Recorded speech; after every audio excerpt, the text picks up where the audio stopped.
Afrique des libertés, bonsoir. Voyage au pays de Kafka. La parodie de justice des despotes africains.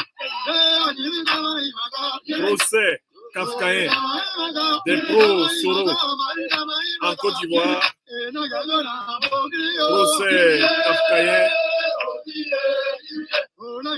des membres du régime Biya coupables de la disparition de Martinez Zogo au Cameroun. Les parallèles éclairants sur l'Afrique despotique de notre temps. Africains, je vous salue et je vous invite à bien vouloir partager ce direct. Appuyez sur le pouce levé sous la vidéo et partagez cette vidéoconférence dans vos réseaux respectifs afin que nul n'en ignore. Vous entendez Toro Guye Woyo, chant des forces vives de la Côte d'Ivoire. Chant des forces vives de la Côte d'Ivoire, captive du satrape reptilien venu de Sendou pour troubler la paix des Ivoiriens et ayant renié à notre belle terre burkinabé de Sendou pour troubler toute l'Afrique. Alassane Dramane. Protéger et partager cette émission. Il y a 2 gestes à poser. Appuyez sur le pouce levé sous la vidéo et partagez la vidéo. Nous allons faire un voyage dans la justice kafkaïenne africaine en visitant 2 dictatures attitrées. Celle d'Alassane Dramane Ouattara, le satrape reptilien venu de Sendou pour troubler la paix de la lagune ébriée et ayant renié notre belle terre burkinabé de Sendou pour troubler toute l'Afrique. Celle du satrape reptilien Paul Biya, despote attitré du Cameroun depuis 40 ans et qui fête sa 90e année aujourd'hui à la tête du Cameroun. À la fin de cette conférence, nous écouterons une conversation entre les 2 dictateurs au téléphone rouge. Allô, Ouattara. J'ai appris que tu as les mêmes problèmes que moi, mais dans des circonstances différentes. Moi, je dois cacher mes coupables, alors que toi, tu dois les inventer. Oui, allô, c'est Ado, le vassal africain. Oui, j'ai exactement un problème inverse à toi. Toi, tu dois cacher les coupables, alors que moi, je dois les inventer. Fais-moi confiance. On m'appelle Ado.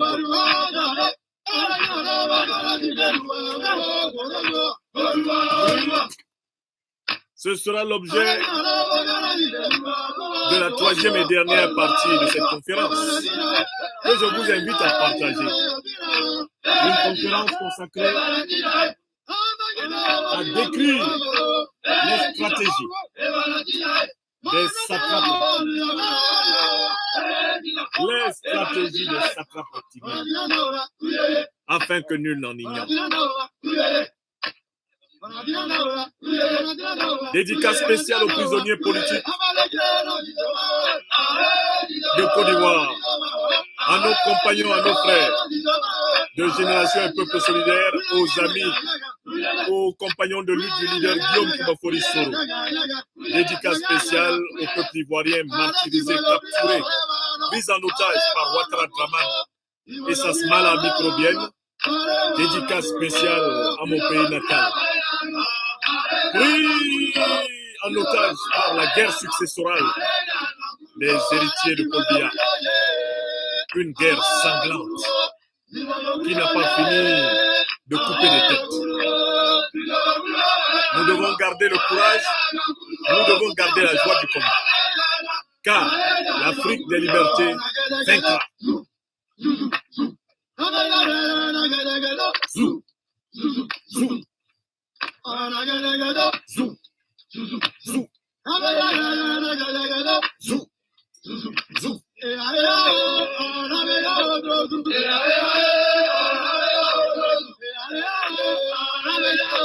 La lutte doit continuer jusqu'à la libération du peuple africain. Partagez et protégez cette émission. Appuyez sur le pouce levé sous la vidéo. Appuyez sur le pouce levé sous la vidéo et partagez la vidéo. Appuyez sur le pouce levé sous cette vidéo et partagez-la. Ne laissez pas cette conférence être interrompue ou perturbée par les ennemis de la vérité, justice et de la solidarité des Africains. Soul, Soul, mon propre frère bien-aimé, loyal parmi les loyaux, qu'est-ce que nous sommes fiers de toi ce soir encore. Mon frère, Koné Kamaraté Suleiman, monsieur l'ambassadeur plénipotentiaire. Nous vaincrons. Ouattara sera vaincu. Le mal qu'il pense pour la Côte d'Ivoire, ce pays qu'il veut enterrer, ce mal ne prospérera pas.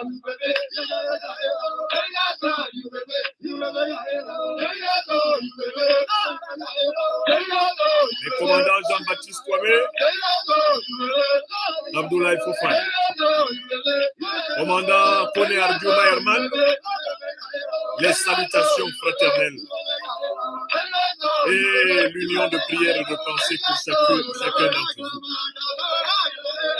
Kader Doumbia et vous tous, nos frères en Bastille, Ivoiriens, Ivoiriens, prisonniers politiques, proches du président Laurent Gbagbo, union de prière, de pensée et de lutte avec chacun d'entre vous. À vous au Cameroun, qui assistez à la guerre successorale sanglante, les héritiers de Paul Biya vont également nos prières. Et nous allons parler de ces deux justices kafkaïennes et montrer comment les dictatures africaines se suivent et se ressemblent. Nous commençons dans moins d'une minute. Vous êtes déjà 641 personnes rassemblées ici sur YouTube. Franklin Yamsiwa Cameroun. Appuyez sur le pouce levé pour entendre la parole de vérité et justice du peuple africain. Appuyez sur le pouce levé sur cette vidéo et partagez-la, mes chers amis. N'oubliez pas que ceux qui participent à nos conférences sont aussi des distributeurs des pains spirituels de la liberté. Nous sommes tristes ce soir, mais en même temps, nous avons la voix des serviteurs de la vérité, justice, solidarité. Les serviteurs de la Mahat. Nous sommes debout. Le peuple africain et nous, debout et libre, debout dans le vent, contre toutes les injustices, les brimades, les crimes, les méchancetés. Car nous savons que nous sommes la graine avec laquelle germera l'Afrique heureuse, prospère, libre, digne de demain.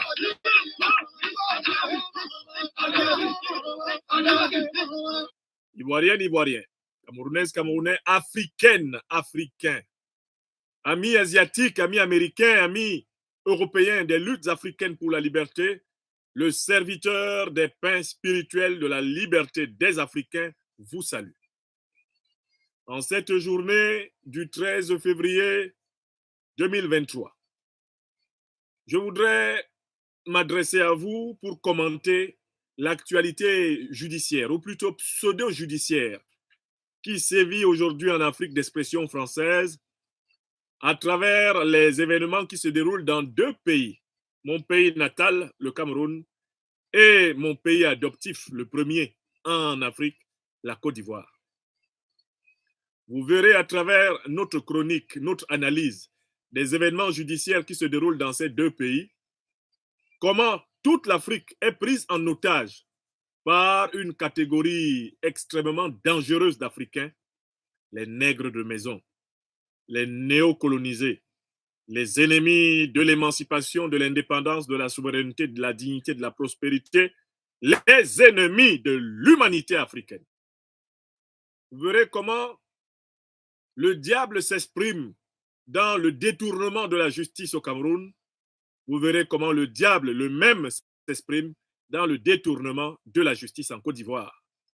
Comme je le disais tantôt, cette conférence se conclura par un moment dont je sais que vous êtes absolument nombreux à raffoler. Le téléphone rouge. Le téléphone rouge, l'heure de la magie, où vous entendrez donc les dictateurs se congratuler, se conseiller et s'inspirer réciproquement. Ce qui vous permettra de comprendre pourquoi nous, Africaines et Africains de ce temps, devons à la fois lutter sur le plan local, sur le plan régional et sur le plan mondial.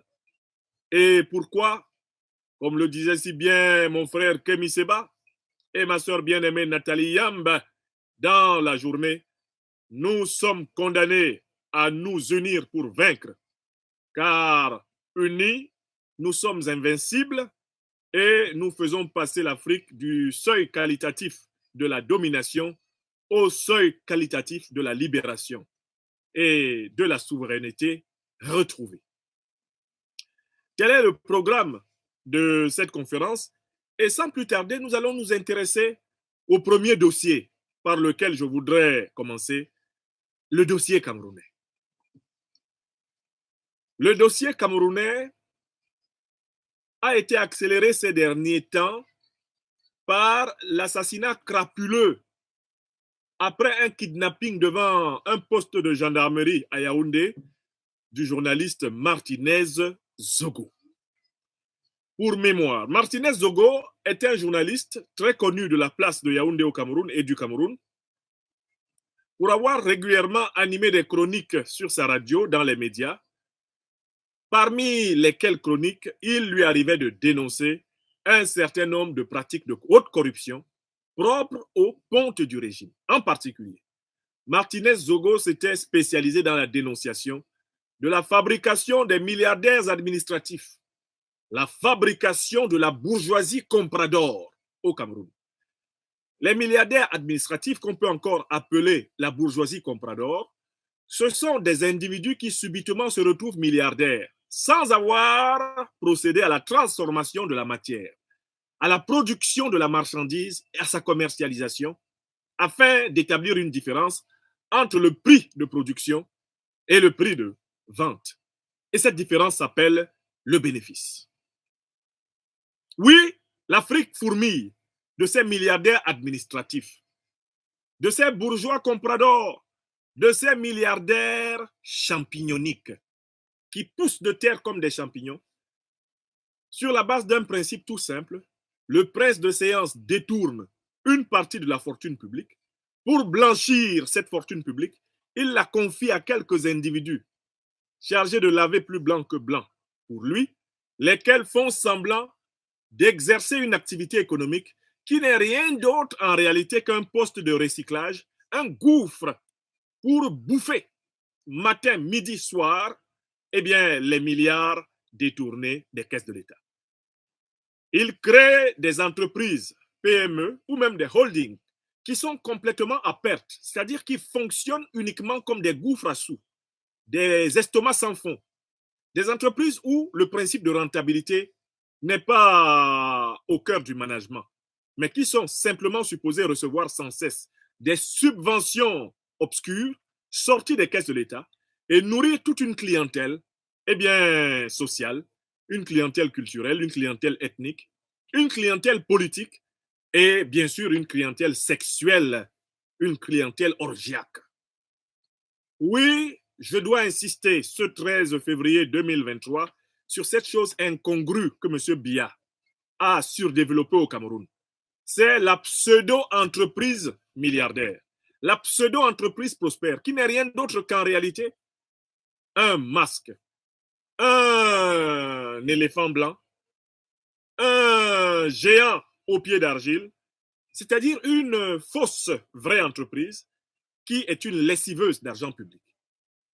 Biya, incapable d'impulser une véritable justice économique, une véritable dynamique de développement endogène, incapable de construire un véritable état de droit, un Cameroun authentiquement moderne, Biya a choisi de fabriquer des hommes d'affaires, des opérateurs économiques de façade. Il a choisi de fabriquer une pseudo-bourgeoisie économique qui n'est ni commerciale, ni industrielle, ni technologique, mais qui est une bourgeoisie exhibitoire et ostentatoire, démonstratoire, une bourgeoisie arrogante, une bourgeoisie du matu vu, une bourgeoisie orgiaque, jouissive, une bourgeoisie obscène, une bourgeoisie satanique. Voilà ce que Paul Biya a offert à mon pays natal.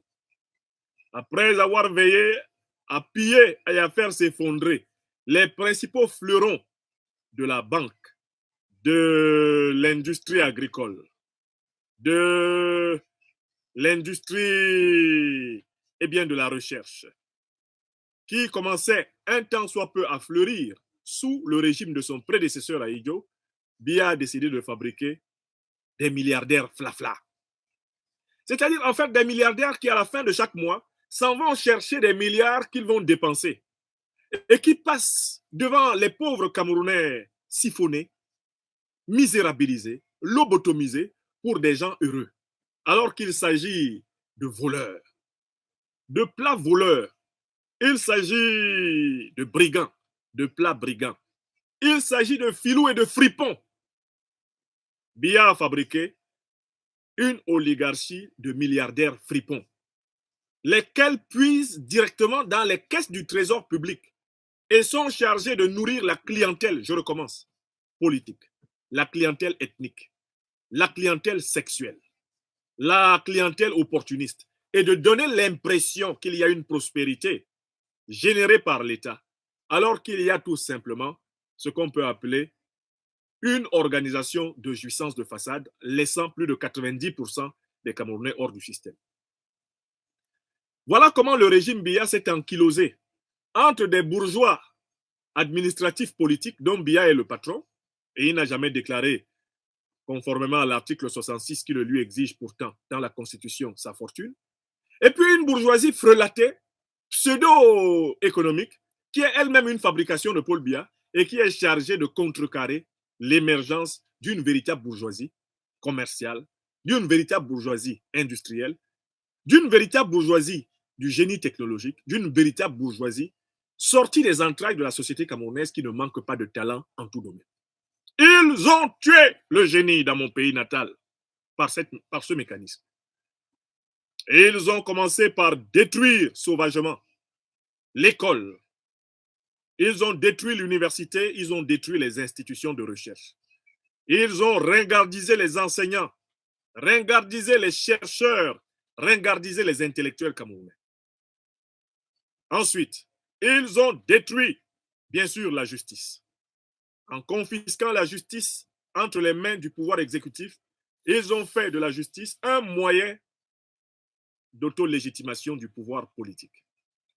On sait au Cameroun que les procès à propos de la corruption ne sont qu'un moyen pour le régime de Paul Biya de consolider ses positions. Je recommence. On sait.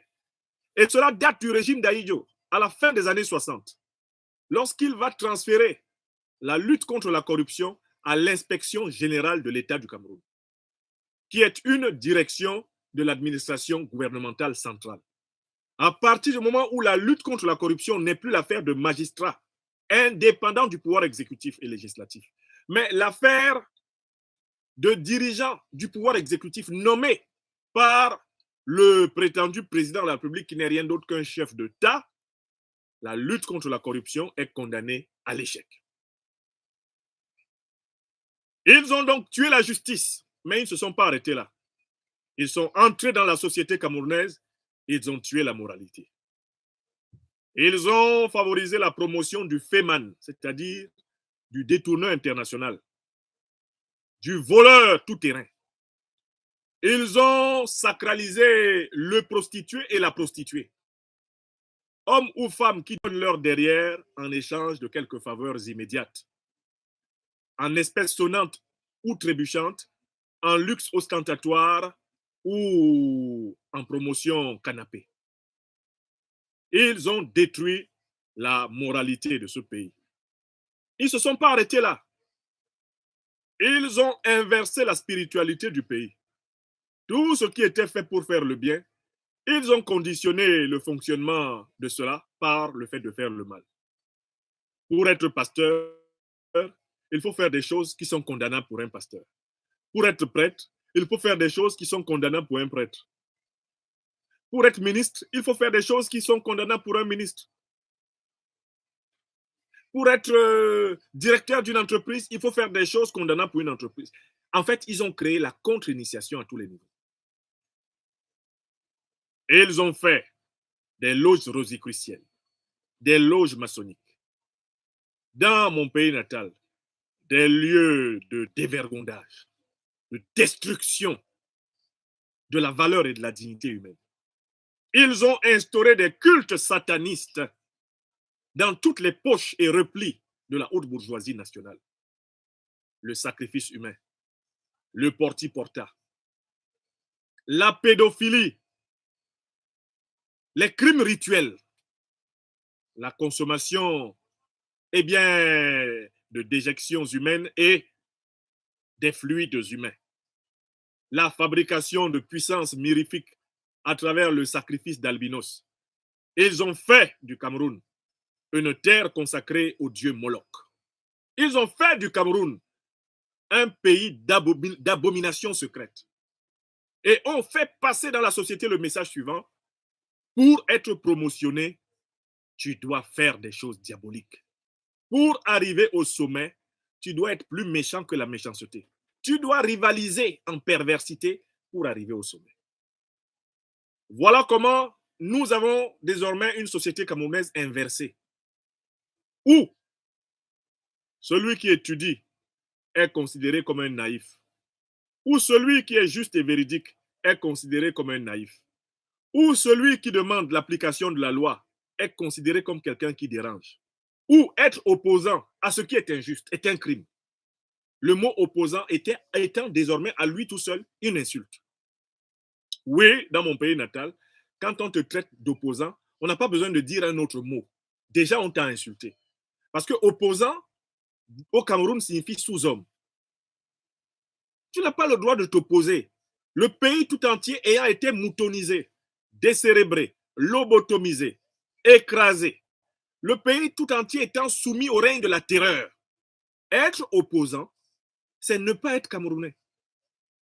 Il s'agit d'une posture d'auto-exclusion. D'où vient-il? Qu'est-ce qu'il veut nous montrer? C'est ici comme ça. Ici, on va faire comment? On va faire comme ça. Voilà l'état de mon pays natal. Un pays qui a commencé par connaître l'une des plus grandes tragédies du XXe siècle. L'armée française et ses supplétifs locaux, Biya aux côtés d'Aïdjo, ont participé au massacre de plus d'1 million de Camerounais pour imposer à la tête de ce pays des gens qui n'ont jamais été élus, des gens qui ne voulaient pas la vraie indépendance, des gens qui ne voulaient pas la vraie monnaie souveraine du Cameroun, des gens qui ne voulaient pas que les Camerounaises et les Camerounais puissent parler les langues camerounaises dans le cadre de la connaissance scientifique, de la diplomatie, de l'administration. Bref, des gens qui ne voulaient pas d'un Cameroun libre dans une Afrique libre. C'est à eux que mon pays natal fut confié. Je suis né dans une immense prison. Mon enfance s'est déroulée dans un pays bassa où on tremblait au passage du moindre soldat, car on savait que la présence des soldats signifiait celle de la mort gratuite. Les moindres discussions politiques nous valaient le rabrouement et les cris de frayeur de nos parents. N'en parle pas, on va te tuer. Ton nom va arriver à la CEDOC. C'était comme cela qu'on appelait les renseignements généraux fondés par la puissance coloniale française. Plus tard, on les appelait CNR. Et aujourd'hui, tout cela se retrouve dans un lieu qu'on appelle CED. Nous avons grandi dans un pays où l'État, l'armée, la police, la gendarmerie ont pour fonction primordiale donner la souffrance et la mort à leur propre peuple. Un pays où l'État est antipopulaire. Le gouvernement est ennemi du peuple. Les dirigeants considèrent comme un devoir de mentir, de tromper, de truquer, de violer et de s'accrocher au pouvoir. Un pays dont toute la doctrine de gouvernement se résume à une seule chose: on ne dit pas au pouvoir qui veut, mais qui peut. C'est la doctrine de Paul Biya. Le pouvoir politique pour lui est quelque chose qui se prend pour être conservé à tout jamais. On meurt au pouvoir et c'est le seul critère du succès d'une carrière politique. Cherche-t-il à savoir combien de jeunes Camerounais sont au chômage? Réellement, il s'en fout. Combien de Camerounais meurent sur les routes de l'exil, dans le désert? Combien de Camerounais meurent dans les routes du Mexique, dans la Méditerranée? Combien de Camerounais meurent à travers le Sahara? Il s'en fout. Mais combien de Camerounais meurent à Yaoundé, la capitale? Il s'en fout. D'ailleurs, quand il tient un discours devant la jeunesse, la soi-disant jeunesse, M. Biya n'est même pas capable de parler des dernières tragédies que cette jeunesse a connues, comme l'assassinat de notre frère, de notre compatriote, de l'être humain, Martinez Zogo. Et qu'en est-il de tous les assassinats que nous avons connus dans ce pays? Un pays où la tradition de l'assassinat politique est devenue la règle, et où la survie politique est l'exception. Ils ont assassiné régulièrement d'abord 1 million de Camerounais. Ça, c'était l'œuvre de l'armée française avec ses supplétifs africains, et notamment avec ce qui devait être l'embryon de l'armée camerounaise dirigée par un certain colonel Semengue, qui en est toujours fier d'avoir commencé sa carrière politique, sa carrière militaire au Cameroun en assassinant ses compatriotes. Semengue est vivant, et dans toutes les émissions où il a parlé de son rôle nocif contre les forces indépendantistes, souverainistes, émancipatrices camerounaises, M. Semengue, qui a fini sa carrière comme général de division ou peut-être général de corps d'armée, a toujours montré une très grande fierté. Et il a dit qu'il avait appris à tuer les Africains en travaillant comme soldat de l'armée française, eh bien en Algérie et en Indochine. Je me souviens encore d'une interview dans laquelle Pierre Semengue, ennemi du peuple camerounais, eh bien, disait sa fierté d'avoir tué ce qu'ils ont appelé les maquisards. Nous avions déjà appris toutes les méthodes. En tant qu'ancien de l'armée française, nous avions déjà vu ces méthodes-là en Indochine. Nous avions déjà testé ces méthodes en Algérie. Nous avions déjà étudié la guerre de guérilla. Et donc, quand l'UPC s'est révolté au Cameroun, ce n'était pas compliqué. Nous avons appliqué les méthodes que nous avions commencé à appliquer en Indochine contre les gens de Ho Chi Minh. Et en Algérie, nous avons tiré toutes les leçons. C'est pour ça que nous avons maté les maquisards camerounais. Ils étaient très rustiques. Je peux vous dire qu'ils étaient rustiques. Hein? Les gens de Oumniobé, de Moumié, Osende Afana, Wandie, ce n'étaient pas des enfants de cœur. Ils étaient vraiment déterminés à obtenir leur indépendance à eux. Mais nous étions déterminés à rester sous le prisme de la mère patrie française. Donc, on les a correctement matés et depuis lors, le pays est dans notre main. D'ailleurs, je le dis clairement, en 1992, c'est vrai qu'il est probable que M. Biya, le président Biya, avait perdu l'élection face à Froundi. Mais si Paul Biya avait commis l'erreur d'accepter sa défaite, mais on aurait fait un coup d'État. Nous, les anciens de la coloniale française, on n'était pas là pour laisser le pouvoir aller n'importe où. Je vous donne là de mémoire les paroles de Semengue. Il est encore vivant. Et il marche tranquille au Cameroun, la tête fière et droite sur les épaules, content d'avoir participé au massacre de tous ceux de ses compatriotes qui se battaient pour la véritable indépendance du pays. Quand dans un pays, vous avez des ennemis de la nation qui se promènent la tête debout, fière, vous comprenez que ce pays n'est pas debout, c'est un pays inversé. Quand quelqu'un qui a participé à éliminer près d'1 million de ses compatriotes est fier, n'a jamais demandé pardon, n'a jamais fait repentance, n'a jamais connu un procès, est-ce que vous pouvez penser que les institutions qui sont dans ce pays sont au service de l'humanité? Non. Au Cameroun, donc, la mort est gratuite. On tue depuis le temps des colonies, impunément. Et on est d'autant plus impuni qu'on est du côté du pouvoir. J'ai donné plusieurs conférences depuis l'assassinat du journaliste Martinez Zogo. Et j'ai expliqué, et vous pouvez revérifier la première conférence que j'ai donnée sur cet assassinat. J'ai dit avant que la moindre enquête n'ait été ouverte que Martinez Zogo avait été assassiné par l'un des clans en guerre successorale du pouvoir Biya. Je l'ai dit et aujourd'hui, il n'y a personne qui soit capable de le contester. Toutes les données qui sont aujourd'hui accessibles au Cameroun indiquent que le journaliste Martinez Zogo a bel et bien été assassiné par l'un des clans du régime de Paul Biya. C'est-à-dire, il a été assassiné par des adjoints de Paul Biya, par des gens avec qui Paul Biya vit au quotidien au cœur de l'État. Il n'a pas été assassiné par des malfrats extérieurs à l'État. Il n'a même pas été assassiné par des brigands qui seraient extérieurs aux forces de sécurité. Non, il a été assassiné par des membres des forces de sécurité. Il a été assassiné par des troupes officielles. Mais ces troupes officielles appartiennent à l'un des clans du régime Biya. Et Paul Biya sait qu'au moins 2 grands clans s'affrontent actuellement à l'intérieur de son propre régime, jusque dans son palais présidentiel, peut-être même jusque dans son lit pour lui succéder. Un clan qui estime que la succession doit se faire en ligne héréditaire, c'est-à-dire que Paul Biya, à la manière de Bongo, à la manière de Déby, à la manière de Yadema, doit transmettre le pouvoir à son fils. Celui qui est le plus en vue pour cela, c'est son fils Franck, qui est allé se faire adouber par l'allié stratégique de Biya, le Lamido de Ré Bouba, qui se trouve être le vice-président, le premier vice-président du Sénat, Abou Bakari. Le deuxième clan, qui n'en peut plus d'attendre, ne veut pas d'une succession en voie héréditaire à la tête du Cameroun. Je l'appelle le clan des anti-héréditaristes, le clan des cooptationnistes. Ce clan-là n'attend que la disparition et peut-être même pourrait faciliter la disparition de Biya pour accélérer la confrontation avec le clan héréditariste et aller à l'assaut du pouvoir d'État. Martinez Zogo s'est précisément retrouvé pris entre le marteau et l'enclume, c'est-à-dire entre le clan 1 et le clan 2.